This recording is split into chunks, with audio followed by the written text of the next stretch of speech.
The design brief for Ghost came to the studio with hundreds of pages of our customers' insights. We kind of refined and distilled it down to this concept of what is post-opulence. And what do I mean? It's about refinement, about reduction, about simplicity. It was about something that doesn't shout at you, but it whispers. We were pursuing this minimalist aesthetic. That was our absolute objective. I'd say the front of Ghost really demonstrates our obsession with reducing any overt design. There's no additional flourishes. It's very reduced, but it keeps that charm that makes a Rolls-Royce. It's in no way sterile. Our aluminium body structures are hand-welded, which means you don't read any additional shut lines. Every car individually is finished symmetrically. That's what gives you this feeling of one canvas, one monolithic sculpture from front to rear. There's more possibilities here for bespoke personalization than ever before. The character of Ghost comes out. It still has the natural presence you'd expect of a Rolls-Royce, but it's calmly confident. Part of this presence and assertiveness comes through the proportion. We've widened Ghost, and you read this immediately because it's framed by these sharp vertical bow lines which meet this angular light graphic, so it's completely framing the face. We wanted Ghost to have this unique ambience because there's not lots of features, but it should have that character, that spirit should come through. And we discovered we could achieve that with light, so actually behind the veins of the grille there's a subtle illumination.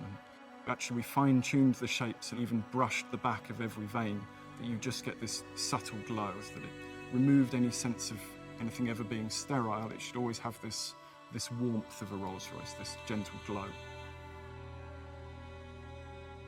We want to give you that subtle message that this is a car to be driven and a car to be driven in. There's no heavy focus on the rear door or the front door. If you look at them, they're almost equal. We're letting you know almost subconsciously when you walk up to the car that whether you sit in the front or the back of Ghost, you're going to have that great Rolls-Royce experience.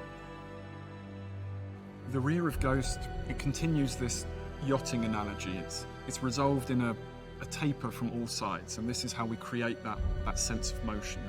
The focus point is the Rolls-Royce rear lamp. This simple red square ring has become a tenet of modern Rolls-Royce design. But here we've modernised it. It's actually leant forwards a little bit. It's more three-dimensional than ever before.